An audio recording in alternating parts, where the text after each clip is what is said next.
Police आयुक्तालयात बकरी ईद निमित्त शांतता कमिटीची बैठक. एम राजकुमार यांचे मार्गदर्शन आणि दिल्या मुस्लिम बांधवांना शुभेच्छा आणि केल्या आवाहन. पहा. आणि त्यावर यांचं उत्तर प्रत्युत्तर जे वाद जे आहे ते end of the day common पब्लिकला त्यामुळे फक्त त्रास होणार आहे. जे लोक लढायची ते त्यांची लढाई फक्त ऑनलाईन चालू आहे. यांनी त्यांच्या घरी बसून मोबाईलमध्ये व्हॉट्सअपला टाकलं किंवा फेसबुकला टाकलं, त्याच्या उत्तर त्यांनी त्यांच्या ऑफिसला बसून त्यांनी उत्तर टाकलं. पण आपलं घरचं पोरं आपलं घरचं मुलगे ते कशासाठी रोडवर येऊन विनाकारण जे इथं कायदा जे बनलेला आहे त्याचं उल्लंघन करून ते आरोपी होणार आहे. सो माझ्या आपल्या सर्वांना विनंती आहे, आता उद्या शुक्रवार आहे, सर्व जण जुमाला हजर राहणार आहे. त्या दरम्यान आपणही ऐलान करा, आपणही आवाहन करा.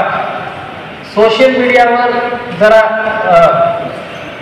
व्यवस्थित ते हँडल करायचे. माझ्या हातात मोबाईल आहे, माझ्याकडे एक फेसबुक इंस्टाग्राम हँडल आहे, म्हणून काय पण मी टाकणार हे चालणार नाही. आणि आपलं सोशल मीडिया पोस्ट बद्दल आणखी एक गोष्ट आहे, व्हेरिफिकेशन केल्याशिवाय रिॲक्ट करू नये.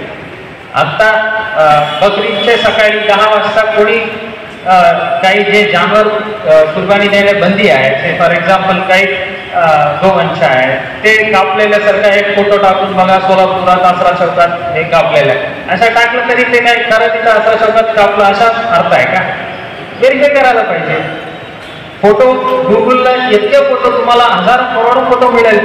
आता या क्षणात तुम्ही टाकलं तर मिळेल. फक्त ते फोटो टाकायचे आणि एवढा फोटो शॉपिंग एवढा सोबत आलेला आहे. 2 फोटो मर्ज करून टाकलं तर तुम्हाला बॅकग्राऊंड आसरा चौकात दिसणार आहे. या असा एक फोटो आला तर काय तुम्हाला काही कमी होणार आहे, याबद्दल विचार करायचा. आणि जे गोवंश तस्करी जे आहे त्याबद्दल जे गोरक्षण करणारे जे ठराविक संघटनेचे आहेत किंवा त्यांचे जे काही कार्यकर्ते आहेत त्यांच्या पण वेगळं मीटिंग घेतलेले आहे. त्यांनाही सक्त सूचना दिलेल्या आहेत. कोणी कायदा हातात घेणार नाही आणि घेतलं तर त्यांच्या विरुद्ध कायदेशीर कारवाई 100% होणार आहे. आता गाडी मिळाला, गाडी कोणी आयडेंटिफाय केलं या गाडीत गोवंश तस्करी होत आहे म्हणून पोलिसांना खबर दिलं, आम्ही इंटरव्हेन करणारच, 100% गुन्हे दाखल होणारच. पण कोणी गाडी अडवलं तर ते ड्रायव्हरचा हक्क आहे.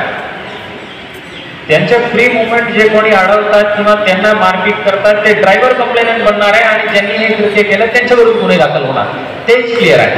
तर त्यामुळे कोणी कायदा हातात घेऊ नये. जे तस्करी करणारे असो किंवा ते त्यांच्या मध्ये घुसून त्यांच्या मारपीट करणारे असो, दोघं ज्यांचं आमच्या दृष्टीने दोन्ही गुन्हेगार आहेत.